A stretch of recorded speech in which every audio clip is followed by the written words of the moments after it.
What's up, everybody? William Warfield here with you, and tonight's show, a very, very special show here tonight. We got Gary Ball, of course, with us, but we got the commissioner of the KHSAA with us, Mr. Julian Tackett. Julian, a 1982 graduate of Transylvania University. He went on to receive his master's in business administration from the University of Kentucky in 1991. He's was a high school and college official for more than 20 years in football and basketball. He began his career with the KHSAA 36 years ago, all the way back in 1984.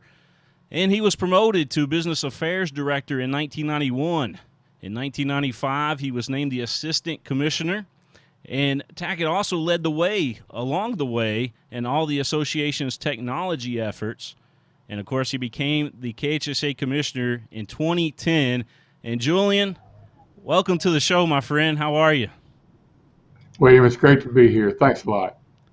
Man, I tell you, we are truly blessed to have you on the show here tonight. I know you're a busy man, and you could be spending this evening doing a lot more different things than spending the night with us. But Gary, I know you want to open the show with your opening question there for the commissioner, and again, we appreciate having you on, Julian.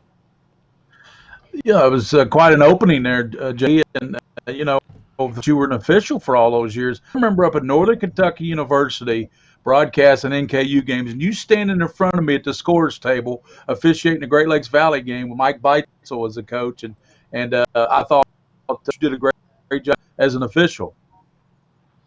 Well, there's some things I guess you can just fake it for a little while and get away with it. I was blessed. I had a lot of good supervisors to work for in about 5 different leagues, and the Great Lakes was always a great conference back then. The way it was constituted, when you had Northern and Wesleyan and Southern Indiana, which I knew as Indiana Central when I was at Transy, and then of course, several other schools. It was a very competitive league. I always tease Kenny Shields when I see him. I really liked going to Northern because it was a shorter trip, but at the same time, it was always a challenge because everybody up there, we knew each other. And so I'd get over there, and Hardy Tribble would be teasing me on the sidelines, and Jane Meyer's husband, the AD, would come down later on in the career when she was AD, would come down beside me and tell me that it really needed me to do a little better than I had the last time. And of course, Kenny and Pat were always fun to tease with. We had a really good relationship, and I enjoyed it very much. And I think a little bit of that, probably quite honestly, the 20-some years of doing that at the college level helped me with my current job too, because when you do that, you realize that the best you can do is please half the people, so quit trying to please them all. You definitely learn that as a sports official. Yeah, you used to come over and talk to me quite a bit over there on the broadcast table, and your usual little quips there, and I enjoyed that. I enjoyed the little barbs back and forth with you. But how's everything going at the KHSAA for you guys this spring? Well, it's obviously an odd time. I mean, I had a question in an interview a couple of weeks ago. Somebody said, "What's it feel like to be in charge of athletics for a state with no athletics?" And, that's kind of an odd question, but we're in an odd time that none of us have ever seen. I joke with people all the time that I've taken a lot of classes, a lot of certification stuff. Was back in school a long time ago, and I don't remember the day we covered management during pandemics. I must have missed that class because there really is no script.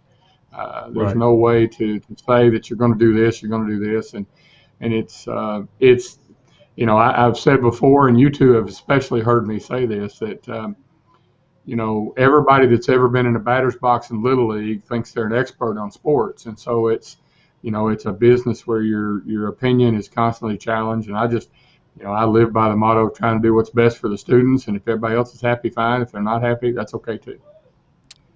Julian, just to reflect back, like you said, it's been a tough time during this pandemic here. Take us back to Game 5 of the Girls Sweet 16, the Mingy Beef Jerky Girls Sweet 16. I know that was one of the hardest things that you had to do as commissioner, one of the hardest things you had to go through. But I've heard stories, behind the scenes that, you were very, very emotional. People saw a different side of you during that last day of the Sweet 16. Well, don't blow my cover. I mean, it's kind of like when you're an official, you want to put out this mantra of being somebody's got to be the adult in the conversation or the strong person. That was a very, very tough 48 hours. I've been working. I started working for the KHSAA part time. I was working keeping stats at the state tournament in '79 before I ever took a job, and went down there and really fell in love with the event. And we went through 5 games over those 2 days this year where I didn't hardly see a dribble. I couldn't tell you who played well because I was constantly getting a text or an email to get on this call with the CDC or get on this call with the governor's office and the commissioner of education and try to get more data. And then, of course, all of the directors around the country, we're a very tight network because there's really only 50 other people that understand what we're going through. And that's the state association heads. And we were talking nonstop. What are you going to do? What are you thinking? What are you seeing? So that first day was a challenge. And Wednesday night when we left, I kept the staff till about midnight, and we went through a lot of different scenarios of how we could reduce attendance, how we could do different things, none of which were very positive, none of which were very favorable. As a matter of fact, I think were worse options than calling it off. And then about first part of the first game on Thursday, had another conversation with both with the Commissioner of Education, the Governor's Office, and the Health Commissioner, and it became apparent what we had to do. Hated to do it mid-session, certainly hated to do it mid-tournament, but as I looked around and all the information we were getting was about the target audience for this virus, and we didn't know as much then as we know now, but it was an older audience. It was an audience that may have pre-existing conditions, and we know that we maybe don't take care of ourselves as good in the Commonwealth as we should. We have a lot of people with those conditions, and I looked around the arena, and that's what was there. That's what was attending. So, the players were one thing, and then in talking to other states, we had talked about a limited attendance option and trying to finish up, but we were hearing stories and I was being told stories of the states that tried to do that. They tried to limit attendance and trying to figure out who's going to be the person that stands at the gate and says, okay, you get in, you don't. You get in and you don't. And those challenges when you're dealing with somebody's child just were not going to be worth the trouble. And then, the governor made his request and he said, we really need to shut this down. And we didn't know all of the fallout at that point. Those people that were there, particularly the people on the backside of the operations with the media and stuff, we'd been through, I think, 3 press briefings, which are highly unusual. I tell the staff, stay out of the way, let the kids and coaches have the show this week. But we did try to update people, and it was extremely emotional. I'm the guy that spent my time there when I was in charge of different sports, and I know, Gary, you know this better than anybody. I've been the guy accused of getting too many kids involved. We expanded wrestling to the huge bracket. We went to almost over 3,000 people in the state track meet. We added a couple of classes in football because the same teams were coming every year. And we said, okay, what do we do to get new blood?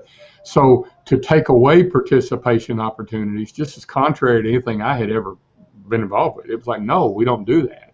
And since, I was blessed when I took over as commissioner to be able to add some activities, add some things we hadn't done before that other people had probably thought of, but I was just fortunate to be there at the right time. And we had added, archery and dance and bass fishing and the cheer competition and all this other stuff. So to then have to go back, the hardest sentence I probably ever uttered was when I was sitting next to Butch Cope, who's my number 2 guy, and my right-hand man during the basketball tournament. And I said, you need to go tell the teams to get back on the bus for the second game. And I said, then when you come back, you need to go over there where the officials are sitting and tell them to pack their stuff and get out of here. And that was uttering that. I just never thought I would have to say that. But as it turns out, it was obviously the right thing to do. But it was a challenge and definitely brought out some pretty raw emotions that I don't like to show in public. Yeah. Well, let me just say, Julian, that your leadership during that difficult time was amazing. I was able to admire it there from courtside, being able to see your press conference through our production equipment. And, just the stories that I've heard there, just amazing leadership from you, sir. Well, I mean, I would hope that even though you don't really train for something like this, I would hope that the experience comes through. I would hope maybe it was just the right timing. I'm not a big one. I don't like, I don't like pats on the back and stuff like that. I'm not for that. I want good stuff, but I do. I've appreciated several notes that people have sent, just saying, we realize this wasn't very easy. Right. Bridget my predecessor reached out to me a couple of weeks after the tournament and just said, "How you doing?" And had that from several other state people just saying, "Look, we know what it's like. How are you?" And that's been very, very good. And having a supportive wife is extremely helpful. I don't think we ever thought we were going to shut down the office for a while. I mean, our office is still working every day from home. We'll try to crank the office back up here in a couple of weeks. But still, I don't think anybody ever envisioned we'd be doing what we're doing now. But I appreciate you saying that, William. I really do. Gary? Talk to us, Julian, about the interpersonal workings with the superintendent and the Kentucky Department of Education and athletic decision makers folks. Well, right after that, we were asked. We knew that the Department of Ed, their job is thankless. We know we've got a small piece of the educational piece. We feel like we're the other half of education, and activities and interscholastic activities are definitely critical to kids' success, but they were having to do with classroom stuff and where we're going to stay in class. And the one thing that came out in an early conversation with them was to work with, reach out to the schools, but you all need to take care of athletics. And right now, you need to be thinking about, do we really need athletics right now with this? Because this pandemic, as you all remember, a lot of the stuff that first came out is still true today. The kids that we're dealing with, the age bracket we're dealing with, may not ever show a symptom, but they're carrying this. And I don't know what you all do. I know in the daily briefings, and I've watched probably 3/4 of them, and I'm haunted by one that Dr. Stack did, where he talked about the whole honeybee analogy, where this person that's infected but not showing symptoms visits with this person, then visits with this one, and visits with this one, and they could all three be infected, and he never has a symptom. And I'm just like, what could that have happened? And of course, right after that, we read about or hear about what happened at the sectional tournament in Indiana, where they had 5 people that attended that tournament later passed away. And it became apparent that this is not a normal situation. And so we were asked to take a leadership role and make some decisions. We did some things early on, We did some things early on that were very uncomfortable. When we get into shutting down facilities in the middle of a school year, but we were totally supported by the governor's office. We were totally supported by the state superintendents who wanted to work with us. We reached out to their leadership and talked to them, and 2 or 3 times have had issues that we've talked to them about and said, hey, bounce this off some of your leaders, see what you're thinking. We did that especially as it came to this current period in May. But through the end of April, we just had to put out a directive that basically said, remember, and this is key for all the constitutional scholars out there, athletics is a privilege and not a right. And therefore, we probably had a little more latitude than maybe other groups to be able to step up and say, we're shutting down sports. We have to. It's a privilege anyway, so we're not taking your constitutional rights away. You have no right to play sports. And so we had to step forward, and we all agreed on a date. The Department of Ed, the governor's office, we all talked about it. They put out their ban on all school and activities, and we had already stopped sports by that point. And then we were in on the conferences with superintendents. We were in on the conferences with everybody else who, when they started talking about what's our best avenue, and it became apparent that they were going to shut down schools for all in-person learning and activity. And then we would walk our way through the next time period. That's probably been the hardest thing about this. People make legitimate inquiries. What are we going to be doing in August? Well, me on most days, I can't tell you what I'm going to be doing in August in a real day, in a real world, much less with COVID-19 out there. And you're just not able to say. had two emails yesterday, just two, but two about a national championship, so to speak, tournament in golf in August, and were their kids going to be able to play? And we can't answer that because we don't know what if the host is having an outbreak and they have to cancel it. What if we're having an outbreak and we get a travel restriction again? We don't know. So right now we can give you an answer as of today. Yeah.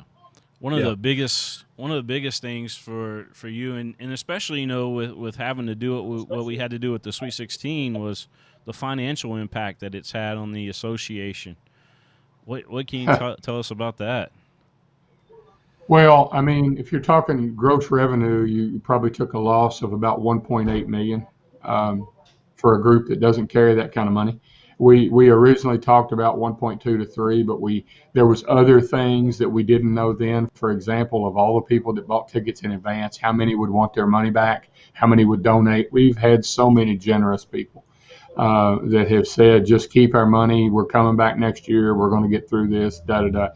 And that has been fantastic. It's kind of been a resurgence of faith. But I also can tell you, for example, the 2 days of the girls' tournament, the gross revenue was a little over $100,000, and the gross expenses of holding it where we hold it was a little over $100,000. So it's a pure loss for us, but that's okay. We'll figure out a way. We were blessed that we are formed as a nonprofit, so we were able to get a little help out of the PPP program that the government did the first round. That was really good. That's allowed our staff to be sustained and get everything stable through the spring. But I can tell you that through the spring, everything's already laid out in place for the fall. We just now got to wait and see if we get to play, or when we get to play, not if we get to play. And so, but they've been working every day, full time. So that's been a help. That money was a good help. We also had, and I'm not trying to be a shameless hustler here, but we cannot possibly thank our sponsors enough. And even your sponsor here, who's our sponsor on the girls, they did not back down one bit. Curtis and those guys are fantastic partners. And the vast majority of our partners, I think, to be honest with you, all but two of our sponsors, even though they didn't have spring events or basketball, paid the full amount of their sponsorship. And they realized that we'll work it out in the future. And so we'll see how that goes. But it certainly has ramifications. We may have to end up borrowing some money. We had to do that once before in the early 90s, and I was around for the creation of the financing on that. I'll never forget when the late Billy Wise took over as commissioner. He took me out to dinner one night, and he said, congratulations on finishing your MBA in finance. I said, well, thanks, Billy. You knew about it, so I appreciate you saying it. He said, no, we've got about 14 grand in the bank, and our mortgage payment next year is 300,000. I need you to figure it out. And that's not exactly the kind of meeting you want to have with your newly appointed boss, but so we've had to do this before. The advantage we've got now is through the leadership of a lot of people over the last few years. No one person can get or take credit for this, but we've paid off our building so that we can borrow against a building. We can take out a real estate loan. Certainly rates are pretty attractive right now. And, we'll get through. We really need fall championships as far as your financial question. But the decisions that we have to make will not be driven by money. They'll be driven by what's the health and safety of the student athletes first, student athlete coaches second, and then the fans, at what point we engage fans, et cetera. All of that's going to be part of the stepwise approach to getting back involved. Julian, Kentucky has always been a leader in the National Federation of High Schools throughout the nation. You yourself are in a leadership role in that right now as an official. What shared information have you had with the National Federation that you can maybe help them, or they can help you, vice versa? It's definitely been an active collaboration lately. We are in Section 2 of 8 sections in the country, and that involves, of course, Ohio and Pennsylvania, West Virginia, Virginia, and then Maryland, D.C., Delaware, and us. So it's an odd path, but there's 8 of us that are together. We have met weekly since all this started, and a lot of it is exchange of ideas. A lot of it is what didn't work, what did work. I know that when we were going through our dead period where we shut everything down till the end of April, it's the first time that we've ever tried to regulate athletes in non-school play. but this was a public health emergency. We did not need them exposed to the disease. Well, as it turns out, nobody missed anything because nobody was playing anything. So, during that time, we're collaborating a lot with these other states, and they're asking how that went and what did we have to do. And now we're talking even more, and it's more about, a lot of it is strategic. We know that we're not first in line to make decisions about athletics, and that's why we have worked extra hard to keep our communication line open with our governor and with our leadership at the Department of Education and Interim Commissioner Kevin Brown. We absolutely have to be working together on this. Most of the time, they just say, look, y'all take athletics.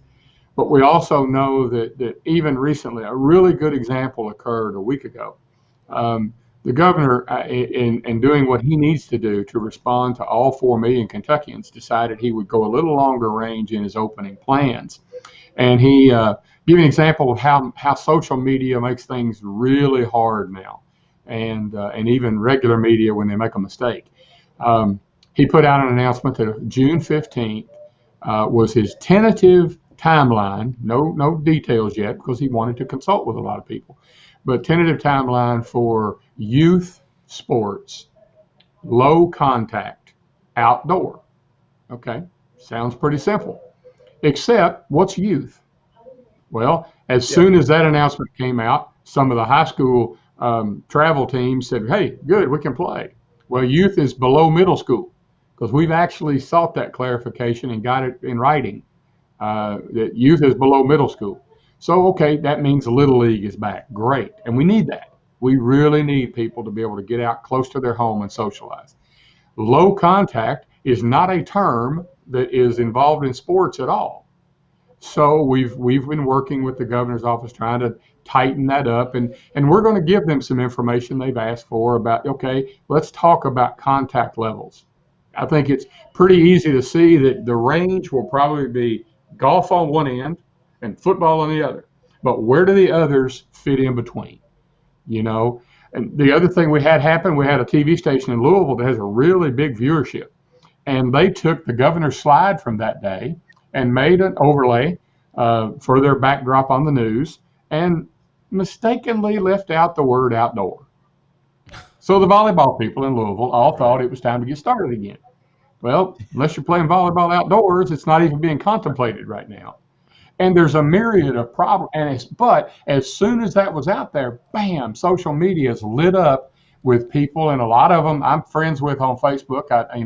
As I tell one of Donna's best friends, they're really not your friends; they're just your contacts on Facebook. But a lot of the coaches are on there, and I bet there was 15 coaches who lit up and said, "Hey, we get to start club volleyball the 15th." And I'm going, "No, you don't. No, that's not what it said."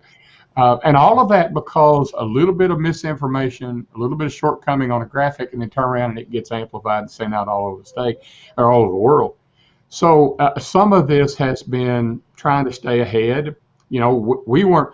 Listen, the governor is doing a fantastic job of trying to keep everybody composed. He doesn't have to call us if he's going to talk about sports, but we didn't have any notice that he was going to mention sports. So obviously we didn't get put in a reactive role that night, trying to get the clarification, and their office has been so good. We're so blessed to have a former high school coach as lieutenant governor. Understands this business. She has been fantastic to communicate with back and forth. Ms. Buckner, the chief of staff for the governor's office, and the governor himself, and Dr. Stack. You couldn't get better people in our position. I talked to one of my compatriots today from another state whose governor, without even asking them, has already given answers about what high school sports could look like here in a couple of weeks. Didn't consult the state association. Meanwhile, all the superintendents and principals are calling the state association, wanting to know what's going on. Our governor hasn't done that to us, and we really appreciate that and respect that. He wouldn't have to. He is empowered to do what he needs to do as governor, but he has involved us in the conversation. Therefore, we can involve our schools. That's been really, really good. But certainly, all of these announcements and stuff that have come out, it's been challenging to stay ahead and to stay clear. I'm still getting calls and emails, and I know our staff is as well. People who think that travel ball tournaments in June are somehow prohibited. No, that we had a directive that went out that had to be in place till the end of April, and right now we're falling in line with what the governor wants. Right now, the governor has shut down all Board of Education owned facilities, and because they're members of us, that includes our private schools that are members of us. Going on about opening up gyms that the public has, and that we're not talking about gymnasiums. We're talking about workout places, which cleanliness is always a battle at a public gym. I don't care if it's the best kept private gym or your local Civitan group, Y Club, YMCA, whatever. Cleanliness is a challenge. Right. Now, I want you both to think about, because you've been around a couple of years, what's the average high school weight room look like? Sanitariness compared to a public facility. It's probably not as high normally in terms of the sanitation and the quality. So we've got to work with public health on what they think. And that may mean that public gyms can be open earlier than a high school weight room, and that's a challenge as we get back into sports. I was asked to serve with a small group that's working with Mayor Gordon here on the restart of athletics in Lexington. And one of the things we've been talking about as we have met is that it's a little easier when you're UK and you can control your population than it is if you're the typical high school, and certainly than it is if you're the local park. How do we do all this PPE stuff? How do we make sure that temperatures are taken at a Little League game? How do we make sure that we don't have symptomatic people at this return? So this whole return is probably as big or bigger a challenge than deciding to cancel back in March, simply because we've got to be sure that we do it right, and we've also got to make sure that we don't cause a problem. And I'll give you a real quick example. We can't afford to have people who have been sitting for 2.5 months try to come out and play full steam the first night out. So even if you're talking about sports play on June 15th, you're probably not talking about games. As Allen Iverson would have said, you're probably talking about practice. Because you're going to have to do something to get the kids acclimated again, get them back out, get them some vitamin D in their skin, because they've been inside. They've been under a shutdown order to stay home. So we got to be sure we don't get some kid out there that all of a sudden starts trying to run a full cross-country distance the first day out after sitting for 2 months, and now he's got a heart attack or something. So, there's so many things to balance that people don't think about, and it's okay if they don't think about. I really think that's why the people like us can help with that. But we've got to work on a phased reentry this summer and see how it works out. We're going to come back. It's just a matter of the timing. Yeah. Julian, just to clarify, does the KHSAA have anything to do with travel ball at all? Because you see a lot of comments on Twitter or Facebook or whatever that blames you guys a lot, for the travel ball stuff. The restrictions, the current restrictions on it. What exactly? The current restrictions we have chosen not to regulate. You could take the draconian step of saying that a kid that does it somehow faces future penalties. That's not the best way. That's not the way to do it. The approach is that you tell people what's the right thing to do, and you rely on the majority that are going to do that. And that's what we'll face. Certainly now, after the April 30th changeover to the current period, we still do, for lots of reasons, there's still a lot of control over what our coaches do, our head and assistant coaches, who we really don't need them making things that appear to be mandatory. And like it or not, if we have a high school coach go out and coach a travel team, the members of his or her team that are on that travel team are going to feel pressure to play, whether they're ready or not. And so we still do that just like we do during the regular dead period. But as with the regular dead period in the summer, the athletes, we're trying to give information. If you read the information back then, even when we put it out the 1st of May, it says the other stuff is just guidance. These are things you need to be thinking about. We had a lot of questions about a football combine that was going on, a skills combine that was going to go on in West Virginia. And I think the date was actually this coming weekend. And some people wanted to go, and they wanted to know if we had to give them permission. We said, we don't have to give you permission, but you probably ought to call their city council, because their city council says they can't have the event. And if you're going to take your kid to an event that's not legal by local rules, you probably are facing other problems. So we've just tried to educate starting the first. It's not something we want jurisdiction over, frankly, and it would take quite an emergency for us to get back in that position. I'll also tell you that the first part of Lent, Twitter is what I gave up, and I've not resumed. And Joe tells me periodically that's probably a good idea because I could really, it's, I heard something on TV one day that talked about Twitter thugs with keyboard courage. And boy, that really resonated at times because I think really the only person I've got to worry about is do I feel like I did the right thing? Right. Don't let Cope handle it because all we hear about is the Cardinals on the Twitter account there. Yeah, I know.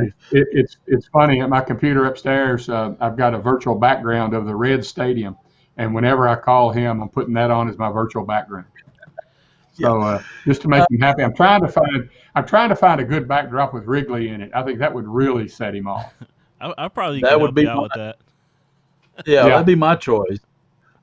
Julian, for the fall sports, what's the most difficult fall sport to plan for? I mean, as you look ahead, what's difficult about the fall sports? Well, in this situation, I assume you're asking versus an everyday. I think you got two that are extremely difficult right now, and that's soccer and football, and that's just because of the natural contact that occurs. One's contact with pads and one's contact without, but they both. You can't play a soccer game and stay 6 feet away from people. So the timing and knowing when restrictions are going to be lifted or remedied. And we're working with other national soccer groups and following their guidance. And USA Football has been very helpful on the football side. And I have a great relationship with them, and that's been a help for us to get information. Football is somewhat maybe more of a challenge than soccer because it also has some regulatory things you have to do. You have a certain amount of practice with just helmets, certain amount with shoulder pads, and so it's going to be I went through 3 or 4 weeks ago, and we've looked at a chart that basically, and it's just a working document. It's nothing that we've published, but okay, if we start here and we have 2 weeks of nothing, then we have a week of helmet, a week of shoulder pads, and a week of contact, then week 6 we could be playing from the day we start, potentially. Yeah. But that's all based on us getting out of this 6-foot social distance thing for the purpose of athletics. So football and soccer will both be a big challenge. A challenge that you don't think about. 2 other things that we talked about. Let's just stick to fall. Volleyball is inside. Now people think, you don't have much contact in volleyball. You haven't watched much volleyball lately if you don't think they get within 6 feet of each other pretty regularly. And plus you have another factor because it may get into the real drill down detail of how does the air recirculate in the gym you're playing. Is it something that's constantly pushing fresh air in and out, or are you recirculating the same old air? Because that's what they found with some of the cases in other countries, and maybe the case in Indiana, but I haven't seen a final report, where the heating and air system doesn't put fresh air in there. So once you get an airborne virus in there, it just keeps churning through the system. I think there was some reports, and none of us know what to believe that's on social media right now, but there was reports of a restaurant overseas that had that problem because of the air cleaning. So indoor sports are a challenge that way. There's none of them that aren't a challenge. And now let's one that should be kind of easy. Let's mention cross country. You run 2 or 3 miles. Isn't that nice? Except y'all start out together.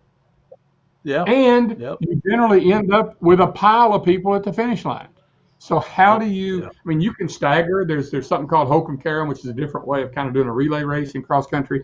You can stagger them out. You could say that, okay, we're going to start one team here, but yet that team is not all people from the same household. So is that really social distancing if there's 7 people there together? Even cross country is a bit of a challenge. Golf's probably the easiest if you were going to try to implement, simply because as long as you put everybody one to a cart. I know, Gary, you've been in a golf tournament that I've played in a group with you. You know that I socially distance all the time with golf. I don't hit it where anybody is. So, and there'll be some natural separation there. But yet, what do you do about the end of the day when you have an award ceremony? What do you do when you have a meal at the end, a hot dog lunch or something? there's obviously going to have to be some conditions and everything. So I think the whole sporting realm is a challenge, and that's before we've ever talked about fans. Yeah. So you mentioned volleyball. Is that something that is most likely possible to be pushed back to spring instead of playing it in the fall, because it is indoors, and like you said, with the filtration system and all that good stuff in the gym, you never know. Well, one of the challenges, a couple of there's more than a couple. There's lots of challenges to trying to move something off its current season. You talk about moving in our state. You talk about moving volleyball to spring. You probably have overlapped females on volleyball and softball teams all over the state. Right. And so we really have tried. The reason why the sports seasons have evolved the way they have is to try to minimize choices in the same season kids have had to make. We're out there preaching against the single sport athlete, and then we turn around and do something that's going to make them choose. That's like, early on, the Coaches Association in Ohio was talking about potentially trying to push through where they play football in the spring. That sounds really good till you ask doctors about it, who talk about kids playing 2 competitive contact seasons of football back to back without a break in between. And because you'd like to think that if you did that, you're going to play in the spring, turn around, play again in the fall. Really? I don't know, because of the young bodies that we're dealing with. So there's, and I'm not trying to be a naysayer, because certainly I'm telling you, in this business, we lose a lot of sleep trying to come up with better ideas. I have personally, and I insist on this from the people at the office, if your way of working is simply to change last year's date and send it out, you don't need to work for us. We're always looking to try something a little different, improve it a little bit. So we have looked at all kinds of options. The most dangerous thing, and this is why I've been consistently saying one message, to me, the most dangerous thing impacting the future of sport is if we get out and have to start and have to stop. We get that big outbreak where everybody has to stop, because then you're going to have all of this time again where you let that outbreak go away, and that it could be the same length of time. So I have been saying all along, the longer we can wait to start, the better our odds of not having to stop. And that's a key thing that factors into some of this discussion too. And the closer we get to a cure or to some kind of absolutely antibody, that's another thing. Certainly, yeah, the 2 big remedies we know of is a vaccine and or the effective treatment, to where Gary comes down with it, boom, here's the pill, he's fixed. Right now we don't have that. Prevention is always the best. And I know that the one thing I'll say, that just from a student perspective for me, this is probably the first time since 1918 that everyone in the world is working on a solution. Commissioner, you with us still? Yeah, there you go. Right? Yeah. No, we're having. I can't plug my internet company, but it's very good. I think the effort might have been somewhere else. Yeah. I found that if you move a lot, Commissioner, that it does cause a lot of when the I guess the bandwidth problems too. Is that right, Mr. King? Oh yeah. Yeah. Oh yeah. You can change. Especially, all of us are probably on microphones that come on and off when we talk. It's like when you're in a Zoom call and you see the light up. Well, all of that stuff. If everybody tries to start talking at once, we had a meeting today with our task force in Lexington. We had 10 people on the phone, and there was one question asked or on the call, and I think 10 people tried to answer it at once, and it froze everybody for a few seconds. So I think you're right. Yeah. Specific sport question here, and that is football. There's again, if you look at social media, which I happen to do frequently, there's talks about, hey, football might be a shorter season. It might get pushed back. That type of talk going on right now. Has there been anything discussed at all about that? Oh yeah. And I've been very open about that. I've told people in all sports, but particularly football. I mean, you got to look already. Probably casualties of this summer are the summer basketball circuit. It's always been very big. Now, yesterday, the NCAA helped us. The NCAA has extended the recruiting dead period through June.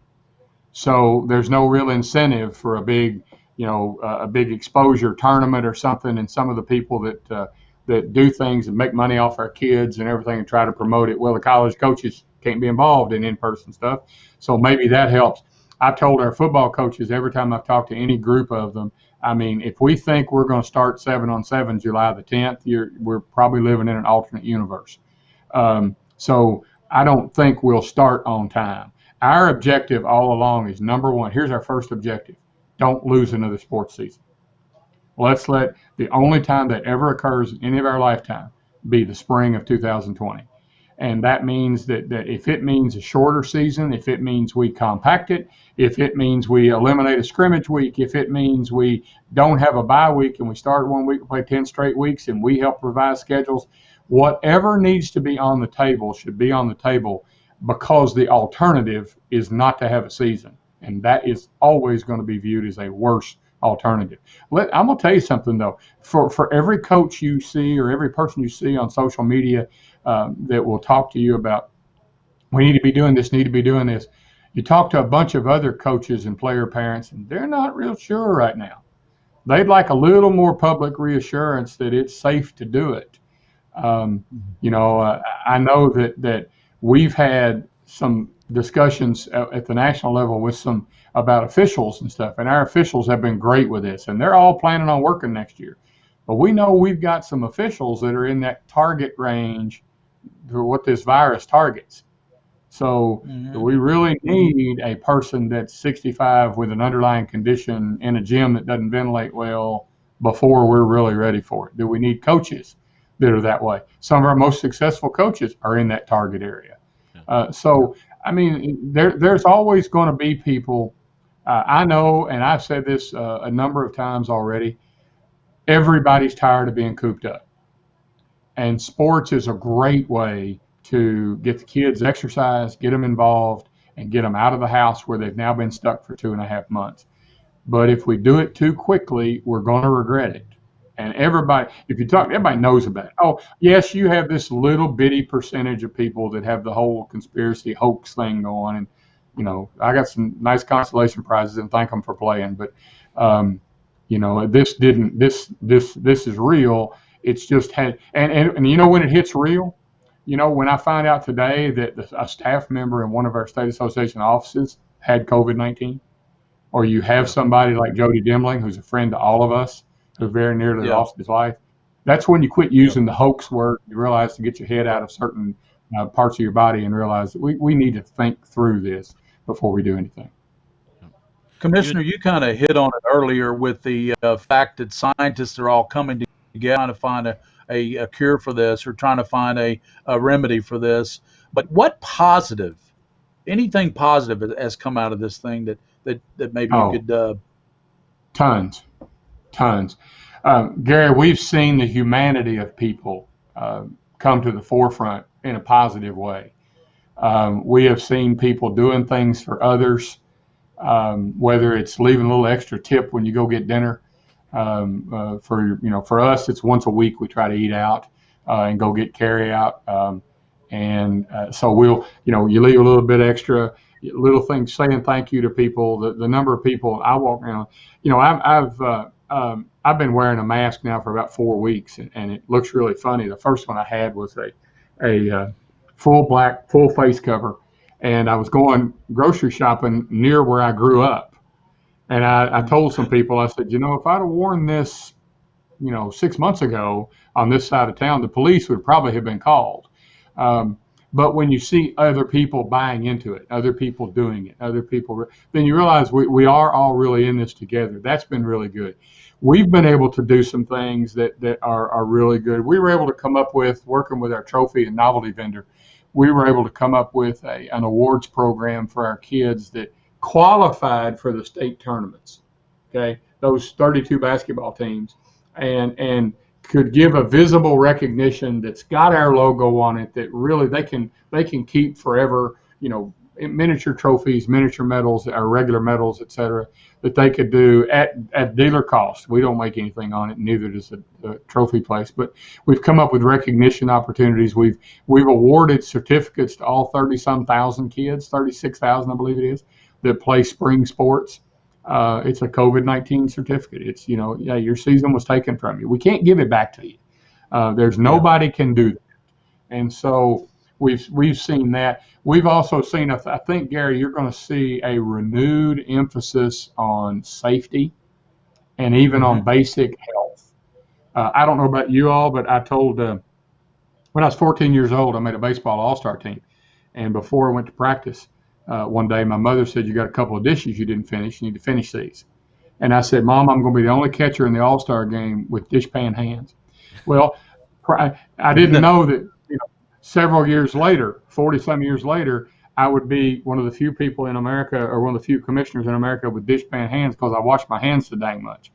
But I think we've all gotten a little bit more knowledgeable if we paid attention. Now, are there people out there, and I would sometimes be one that says, man, we can do this earlier than that. We can go a little faster. Yeah, that's okay. But the recognition that this is a once in a lifetime thing has been very helpful to us. I think we, for the most part in our state, don't realize how blessed we are to be as united as we are. We are much more united than most states. And whether you think that's a product of McConnell's rescue bill or Andy Beshear's Daily Show, whatever, then you credit whoever you want to credit. But we are more united than so many other states. And that has been good, and that will pay dividends in the future because we will continue to be united. So things like that, some of them are more ethereal, but I think there's been a lot of positives come out of this. And I think the other thing that I would say, Gary, and I think this has really come to a head lately, I think the value of interscholastic athletics probably has never been as high in the minds of most Kentucky people than it is right now. Because we finally, the old adage, you don't appreciate what you have till you lose it, they lost it. They now realize how big it is. Yeah, they now realize, man, just think about that. Think about the year we lost. Oh my gosh, we want our sports back. And so many magical moments that had happened leading up to that. I mean, you could go any sport and so many magical moments. I don't want to pin any one specific one, but there was a ton of them. I mean, heck, all the games that we covered, Gary, all those football games that we did, my goodness, it was probably the best season we've ever had. But you had mentioned officials. Now that they never could do. Yeah. Go ahead, William. I'm sorry, you had mentioned officials earlier, and I just wanted to get your thoughts on this. And there was already a shortage of officials, getting folks to officiate. We were running the campaigns, all that good stuff. Do you have any concerns about that once we return with a shortage of officials? It's going to be interesting because I would go a couple of different ways with that. I think we're going to see some people who had contemplated retirement that will not take the risk this coming year because of their age, because of maybe their exposure and their potential. And I think there's people that will sit this year out. They may register, but they may not officiate. So we may see a little shortage stuff there. But the key is going to be how happy are the fans and parents to see the games come back. And does this, and we won't know this till we start playing again, but does this tamp down the venom that was going on between fans and officials before this, where it had really kind of gotten out of control in some areas, where the standard of expectation for contest officials was way too high, especially at our level. This is the entry level. By the way, your kid's not good enough to play college either, so maybe this referee is not quite ready for college either. This is the learning level. That's, people don't want to hear that, but that's the truth. So I think as we go forward, I believe, and I'm, Gary, you've known me longer than William, but you both know me a long time. I'm not a Pollyanna type, but I believe we will be so appreciative that sports is back. We will see a whole different attitude about sports being played, especially if the first part of various seasons end up being with less fans than normal. I watched an interesting thing. You all probably saw it this morning. On the news about I think the only live sports going on right now is Korean baseball. And there was a news story about the popularity of that. People just want to see sports. ESPN's got a great campaign going right now, an ad campaign going on, we miss our sports. We want our sports back. That's so great And I because think that will help. they got cardboard cutouts of fans in the stands on that. That was pretty Yeah. awesome to see, though. Well, you can't catch a COVID if. Yeah, the classic was that apparently it's a ritual over there that the two teams that are playing, they have the entire group of people for one team have a cheer in unison, and the other team has their own song in unison, and that's what they're missing. So some of the players were saying, the cardboard cutouts are okay for picture backdrops, but this isn't. Where's the songs? Where's this? Where's that? So, but it's amazing. I mentioned earlier, it's bizarre to me. It's not bizarre. It's my career, so I guess it should be a positive. But how many people? I'm on old social media. When I backed off of Twitter for a while, I ramped up Facebook stuff, which is social media for old people.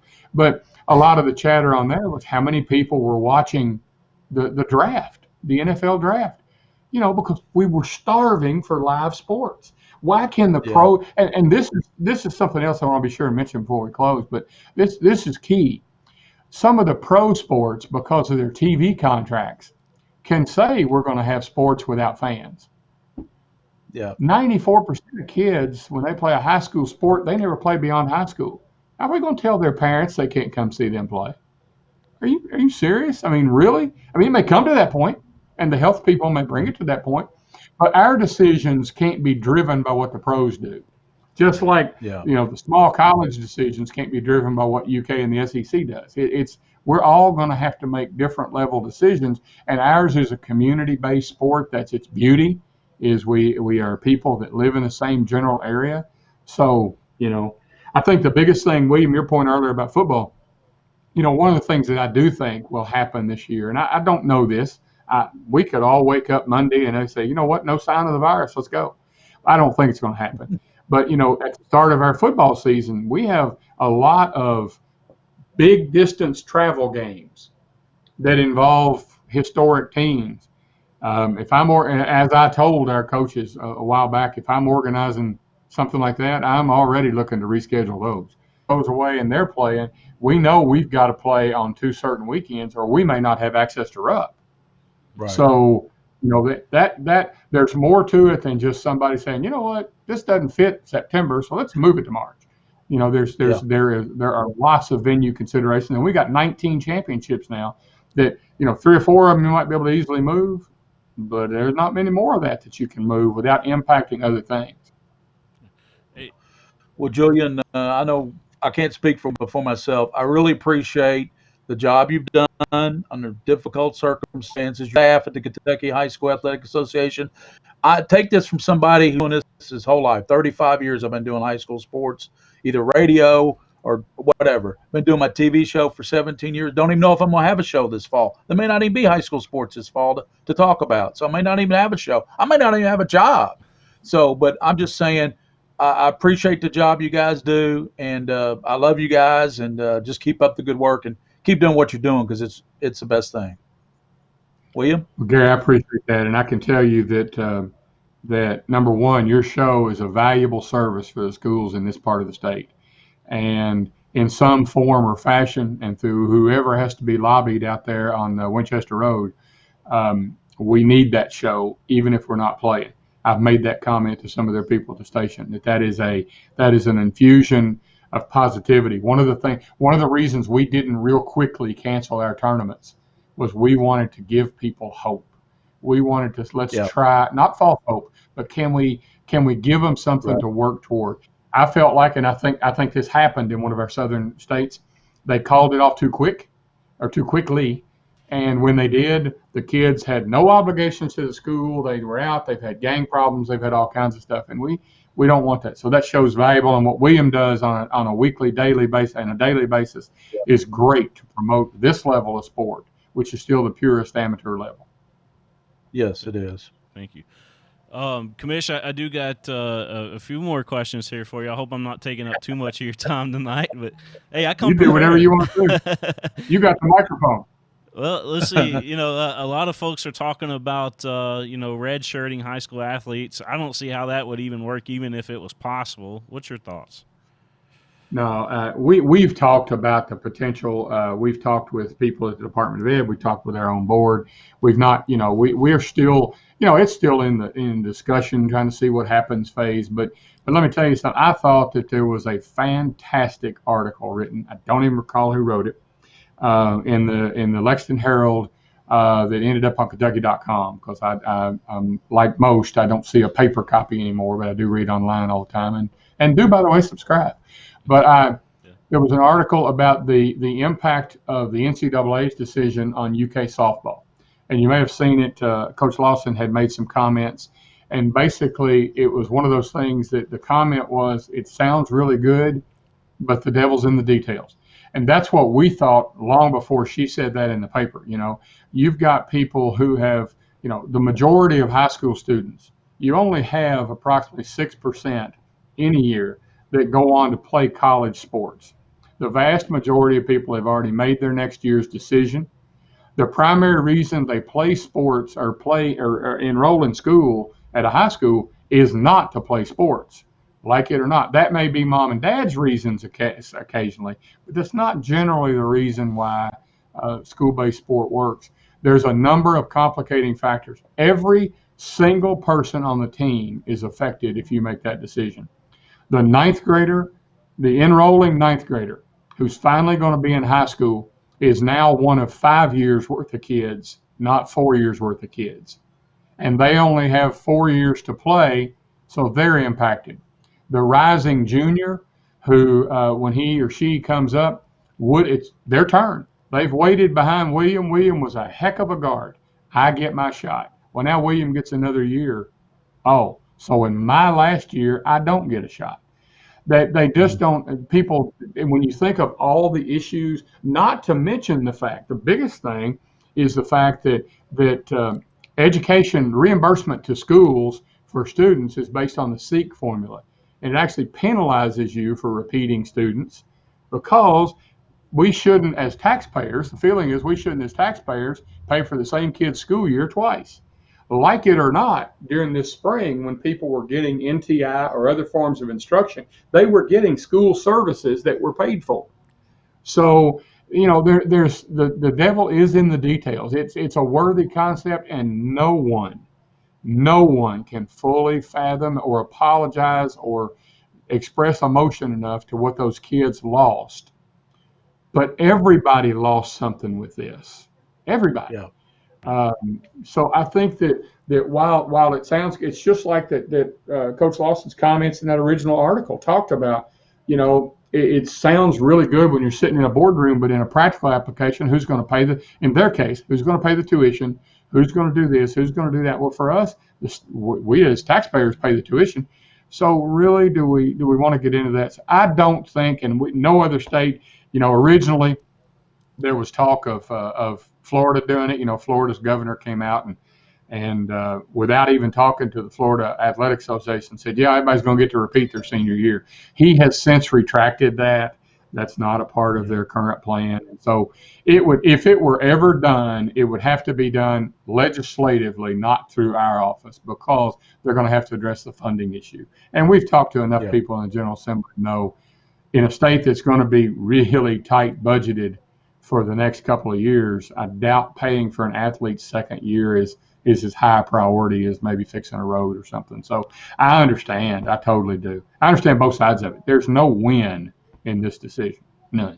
Yeah.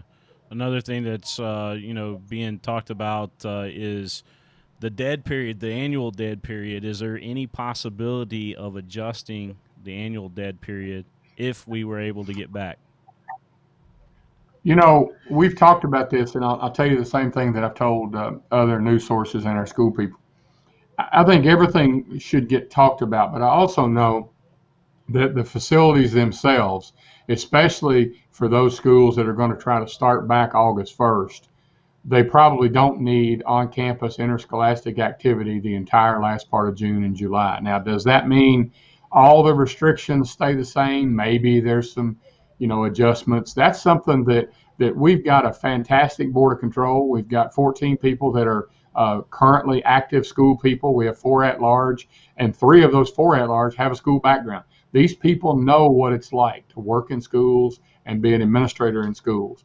On top of that, we've got the Department of Ed that sits in on our meetings. So we've got a lot of input, and that would be something that we'd have to be really sure. One of the things about both of those questions, whether it's potential additional eligibility or you look at potential changes to the dead period, is you have to worry about the precedential effect of it. Let's talk about the repeating for just a second. Let's say that you have you make a decision to give everybody an additional year. Now, next year, heaven forbid, Left West North High School has a tornado and they can't go back to school for the last 3 months. Are you going to extend that to them alone? Because you've already set the precedent that when we have a disaster or something, we can do this. That people just, it's easy when you're in the tunnel vision of your situation to think of the tunnel. Well, that's the same thing when you talk about the dead period. It's really easy to say, well, we've been shut down. Who's to say that we're going to be in a between June 25th and July 9th, we're going to be in a position to do full-scale competition or practice anyway? We don't know. So that decision will be made closer to the time and will be something that the board has to look at all options. But I don't think there's anything off the table. But I think it's certainly something that's got to be discussed.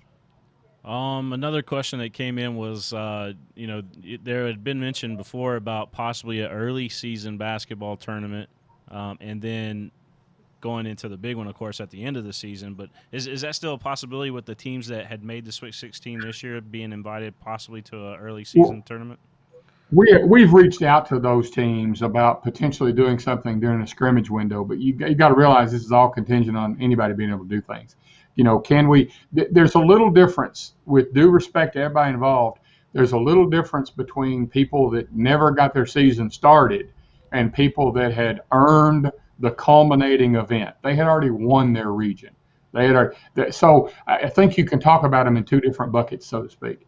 And that's where we have been talking about both of them. We're trying to find a way to do anything with both. Frankly, that's why we held on to spring sports so long. We were one of the last states to cancel our spring sports. We were holding on to, okay, could we do this? But and just think about this. We may be looking at a preseason event. Talk to your staffs. Talk to this. We've heard of the 32. I've probably heard from a dozen. Now it's only been out a few days, and just think about it, because there already exists in our bylaws the opportunity for quote unquote Hall of Fame games or benefit games.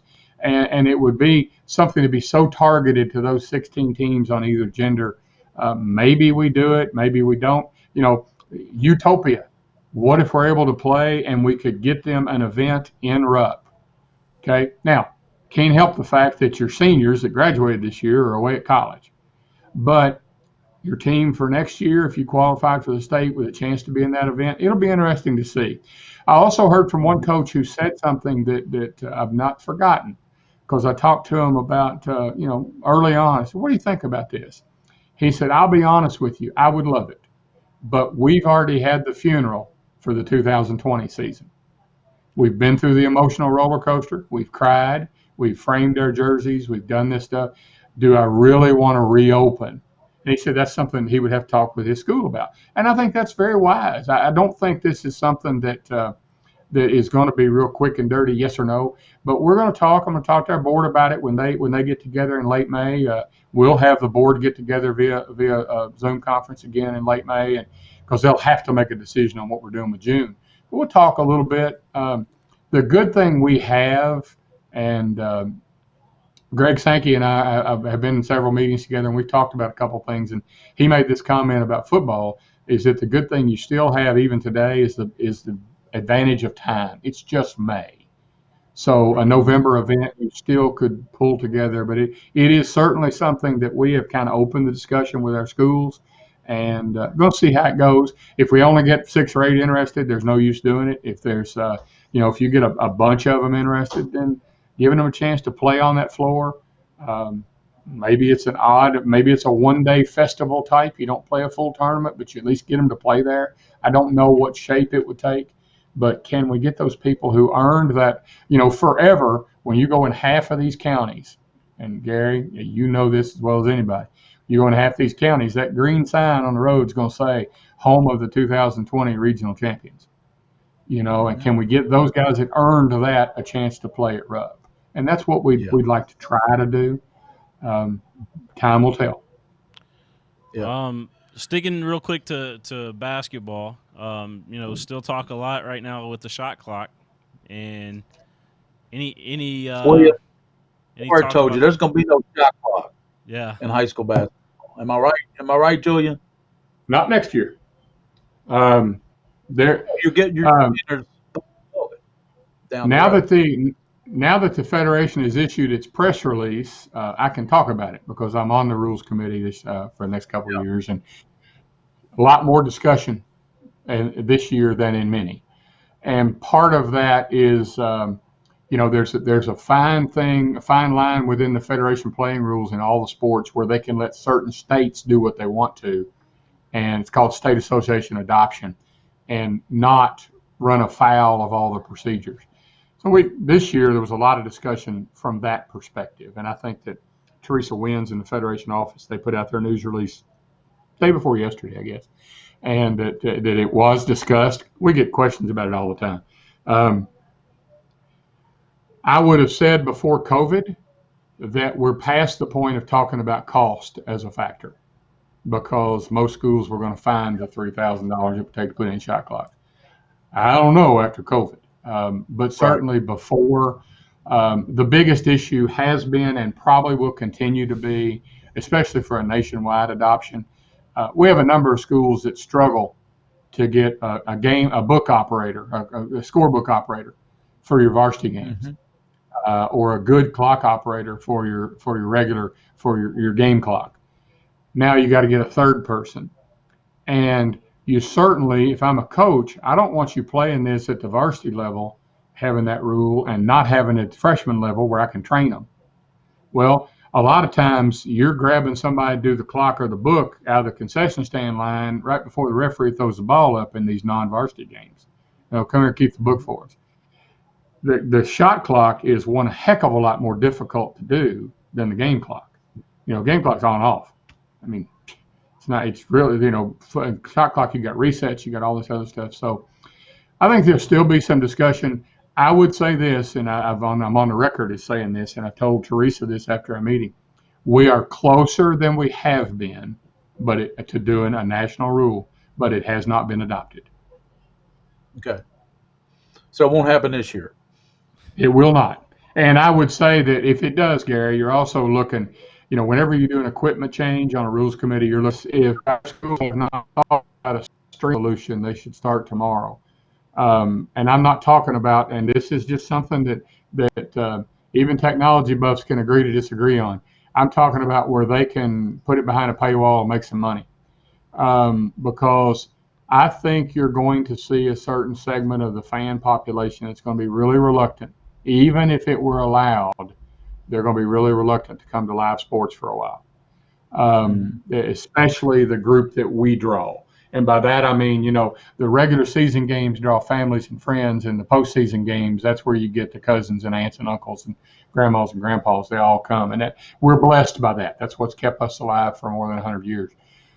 But what if you start out, what if your first month, if I'm an AD, I'm asking, what if my first month I can only have a handful of fans? How am I going to make enough money to pay bills? How am I going to buy uniforms? How am I going to do this?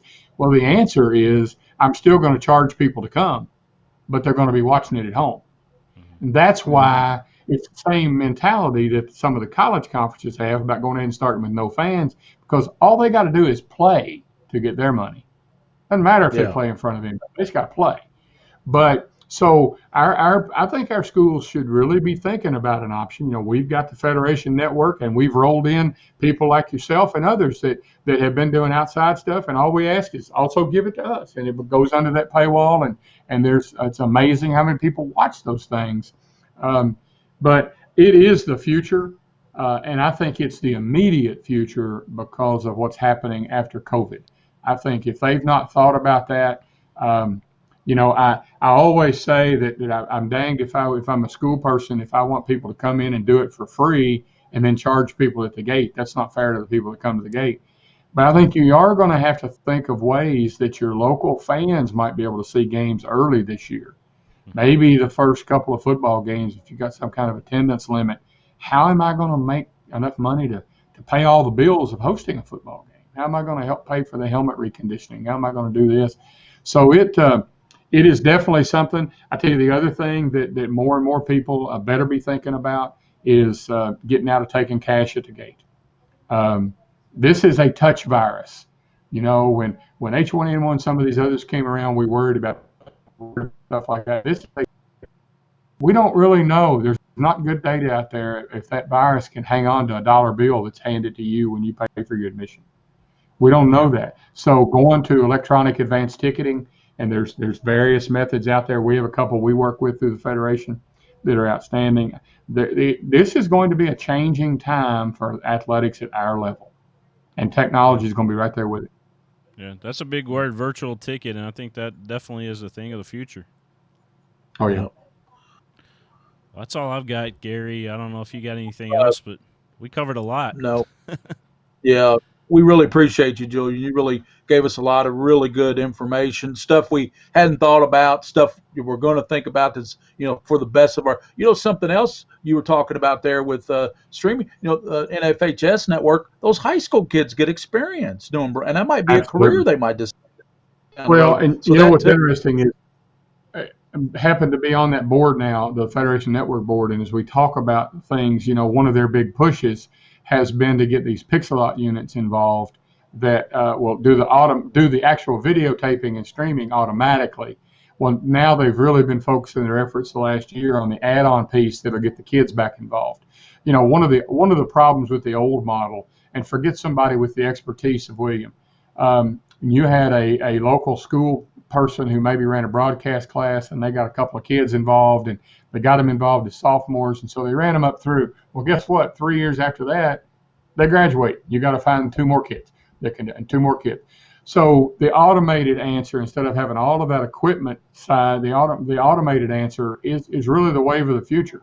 And Pixelot is a company that came up with this product. It's got three or four, I believe it's four simultaneous cameras, all HD, and they can. You don't even have to focus it. You just set it and forget it. It's Ron Popeil, I guess, doing video, but you just kind of set it and forget it and watch it video. But you can add the sound, and we really one of the strategic goals of the network board is to keep kids involved. This whole network was formed to try to get kids involved, get them interested in broadcasting. Gary, you have modeled that with the 7,000 interns that you have on your show.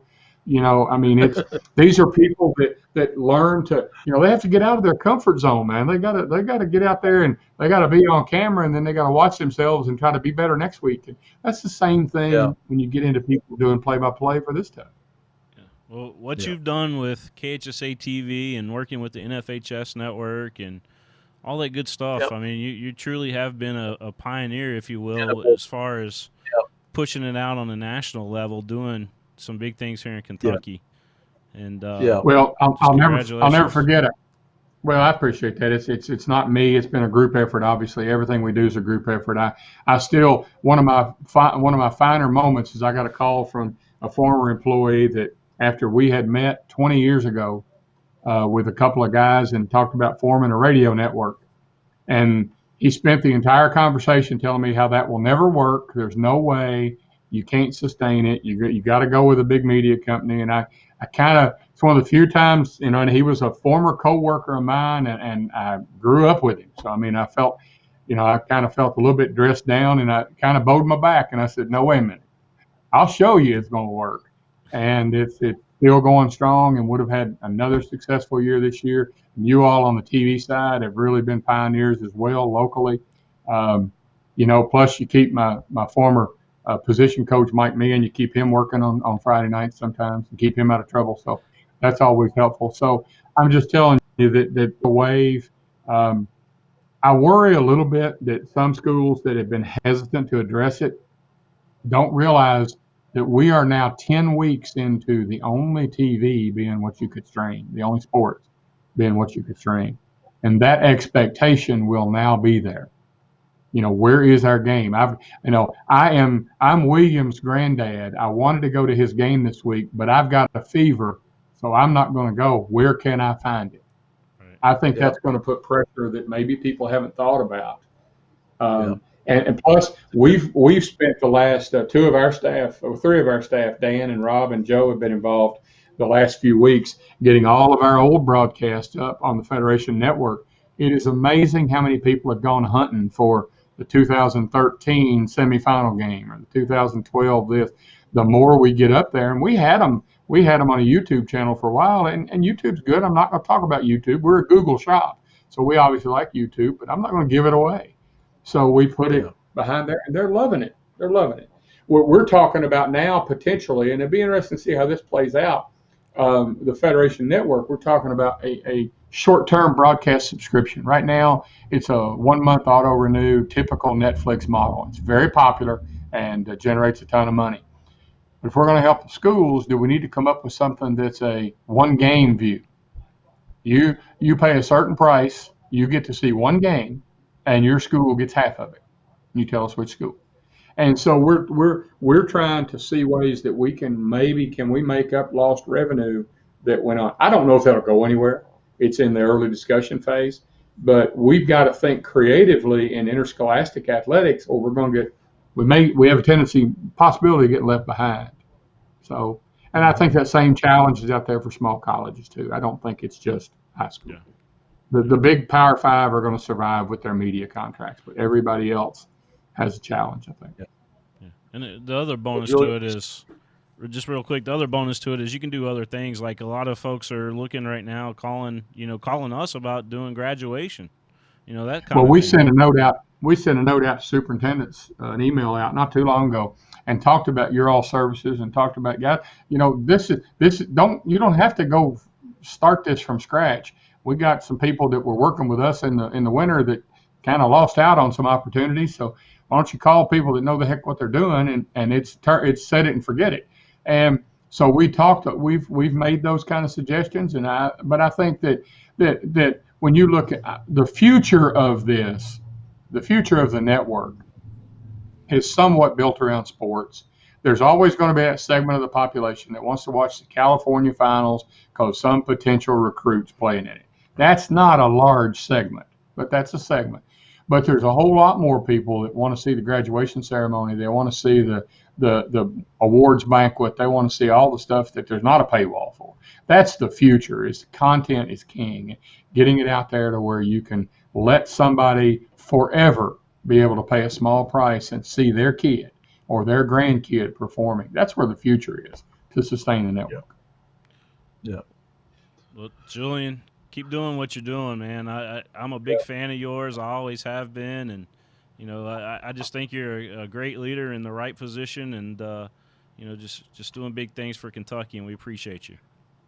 William, I appreciate it. I know when I sat down, and I've not told William this, and I don't know if his headphones will still fit on his head, but when we first sat down and realized that our previous video needed to be redone, I sat down with a fellow that I have a lot of respect for in terms of developing content and developing technology stuff. I sat down with a guy named Tim Campbell, and I said, "Here's what I want to do. This is my vision." As I said, we're going to turnkey it ourselves. He said, "I got one name for you." And he gave me William's name. And so that's been, it's turned out to be very good. And then you two have paired up nicely. The great thing about the work that you both do is that your primary focus area is your least revenue generating area. And that's the high school level. Because that's what it means because you know what it means to people. So we can't thank you guys enough. We may cuss and discuss and talk about stuff back and forth, but it's always professional, and it's always great to be involved with you guys. Yeah, same here, Julian. Always great to be involved with you guys. Absolutely. Call me if you need. No problem. I'll do it, both of you. Thank you all very much. Thank you, sir. Thank you, Commissioner.